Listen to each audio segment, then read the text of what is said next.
This is my pantry. Years ago when I started woodworking, everything was done out of necessity, and this house had no cabinets or anything in it. So I built this with 5 shelves just to keep my dry goods, normal stuff, oil, peanut butter, cat food, garbage bags, just anything was kept in there. It's nice. It's about the size of the refrigerator, as you can see, and very convenient to have both right next to each other. And then I put this right here. This is my countertop. It is just a large oak countertop, probably weighs like 200, 300 pounds. Very rough built. I had a desk I made too, also with dovetail drawers. It's a knee-hole desk. And I got kind of crazy with wood, and this is strange. It was a wolf's head. And it is when I started to get into carving. I thought it would be a good idea. I never finished it. Some of these wolf's heads don't look too bad. I made picture frames. Picture frames are something I make a lot right now. And on top of here, this is my cat. My neighbor gave me that cat, and she moved away, but she came back to town and gave me this flyer that shows him when he was a baby in 2015. He's a really old cat now. I mean, no, it was 2005. I'm sorry, he's like a really old cat. Yeah, 2005 he was born. I did kind of come to a carving period for a while after some of the furniture building. Made dragon brackets, more brackets. I don't know why, but it just occurred to me. Got some large pieces of walnut, carved some dragons. Yeah.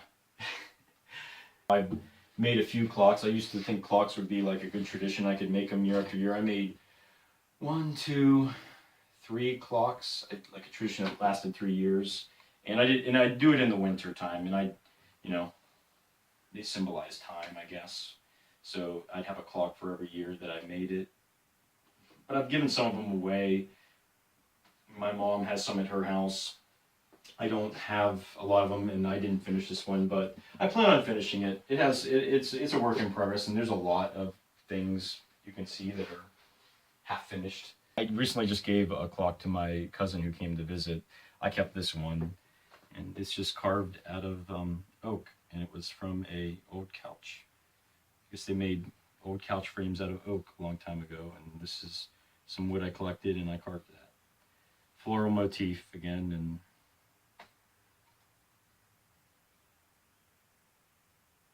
a lot of things moved over to art from furniture building, and I made this. It's kind of strange, kind of spooky. The features, I don't know, people who see it kind of like it, but it is kind of spooky to me. I don't know how long I'm going to keep it. It might be something else I give away.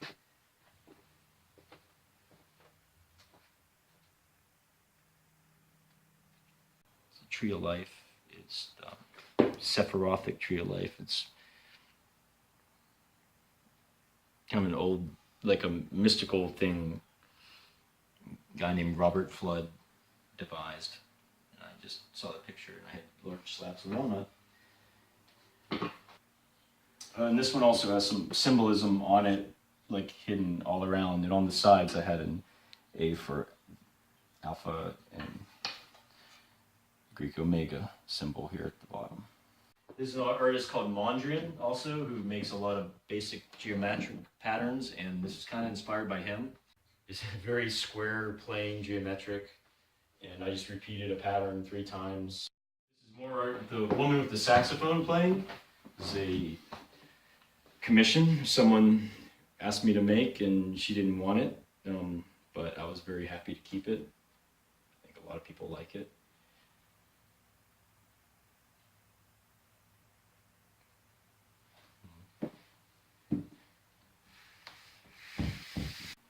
And this is some of, in the craftsman tradition, there's a lot of, especially in the West Coast craftsman tradition, there's a lot of Eastern influence. These are koi fish swimming in a pond.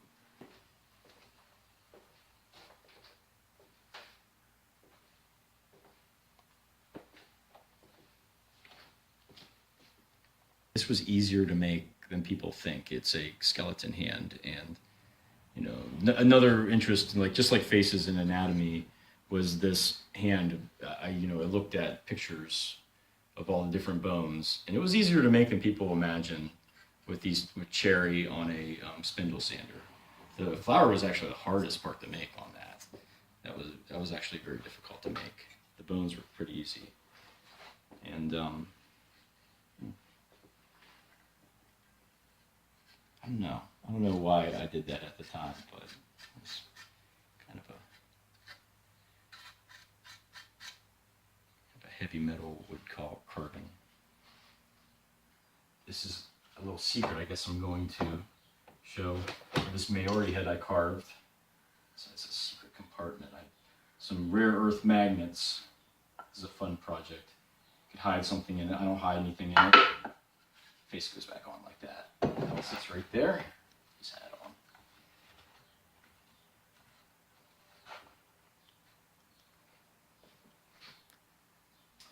This is my most recent project. We're into the final stages here, and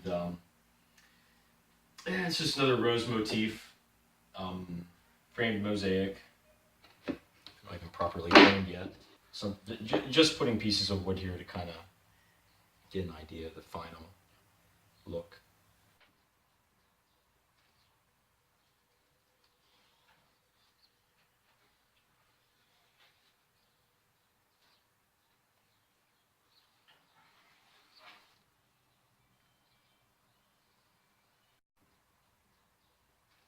Kind of got these cabinets out of an old, they were being thrown away. I put them in here, and I basically like whittled this. And several things, like I made this little cabinet here for stains to put in. Just a small little project. Early on, this is the stuff that I made. It's like a lot of like scrap wood stuff until I started working with. I still work with scrap wood, but I started working with other more commonly purchased dimensional lumber.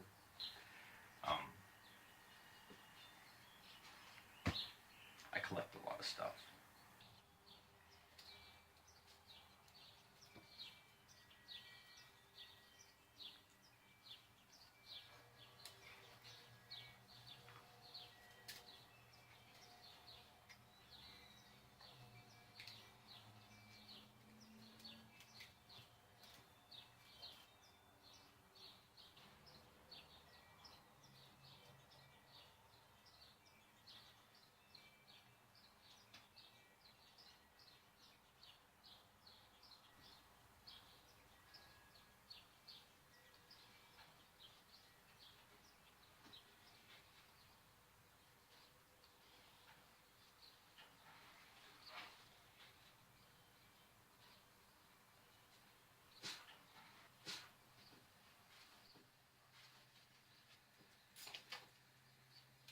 I have a lot of different kinds of wood. Most of it's come from reclaimed sources. This was hickory flooring, probably thousands of dollars worth, just disposed of.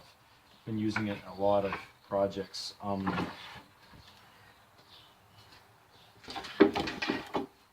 lot of different sources for it.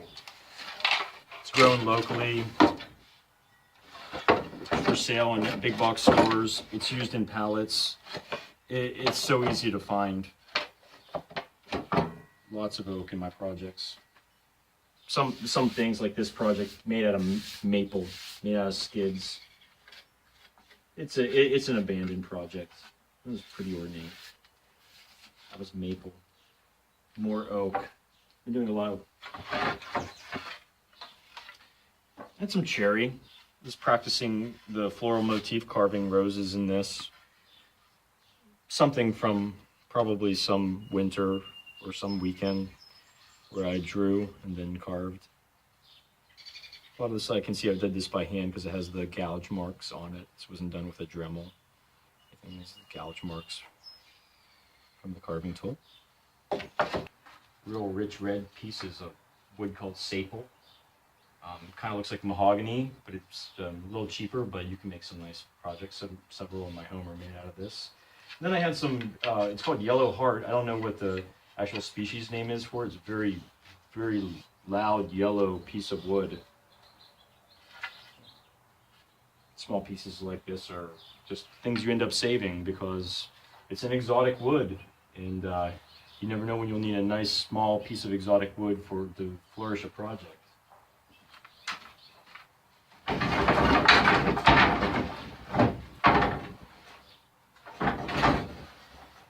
A large piece of ash wood. Just cleaning out a garage, I believe, when I got this piece of wood. I used it for the frame of the koi fish picture. This is what was left over. It had several knots in it. I didn't use this piece.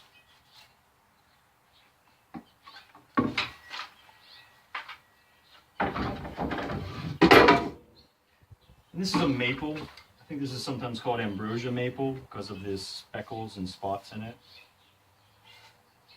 And this was a skid. I know because these nail holes.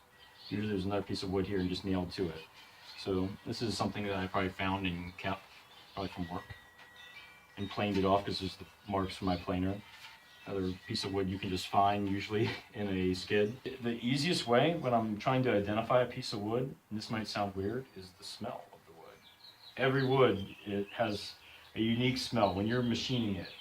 Red oak, anybody who's worked with red oak knows it smells awful when you're working it. Cherry has a nice smell. White oak has a caramel kind of smell to it. Maple, it's light color, and it's how easily it burns when you machine it. Easy way to tell. Ash, I thought this was oak actually before I started machining it and working on it. But that, because it had this reddish color to it, and it had all these knots. But when I started cutting it, the smell was unmistakable. Like I said, red oak has such a pungent smell. The ash has a different, not a great smell, but also has a very pungent smell, a different kind of smell to it. And you can kind of see a silverishness too. A lot of ash will have this like silver in it, which you can kind of see speckled through here, even though we have a piece of wood with a lot of knots in it where there were limbs growing out of this tree. But that silverishness tells you that's a piece of ash. So I started doing all this kind of out of necessity. I found it was something that I could do very easily with my hands. I haven't had any training to do this, but I had a need for furniture in my house. A lot of basic maintenance needed done to this house as far as fixing the walls and rough carpentry, but when I finished all that, I needed furniture. I moved on to this next step and bought a table saw and bought a miter saw and started learning about joinery from books at the library and the internet. And I built a few rickety pieces, I think, that are gone now, and then I actually started building more decent stuff. And I started collecting wood because I found free sources of wood, and I would collect it from companies that would dispose of pallets with hardwood in it. And once I finished that part, I moved on to the other more refined aspects of woodworking, like the carving and the art.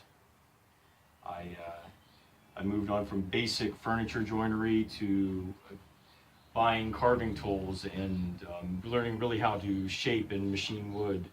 And I found that was another thing my hands could do also, as far as doing the regular rough carpentry, the furniture building, and even the art carving with the wood. I just naturally took to it. And from there, it's moved into different art forms, but it was kind of came naturally to me.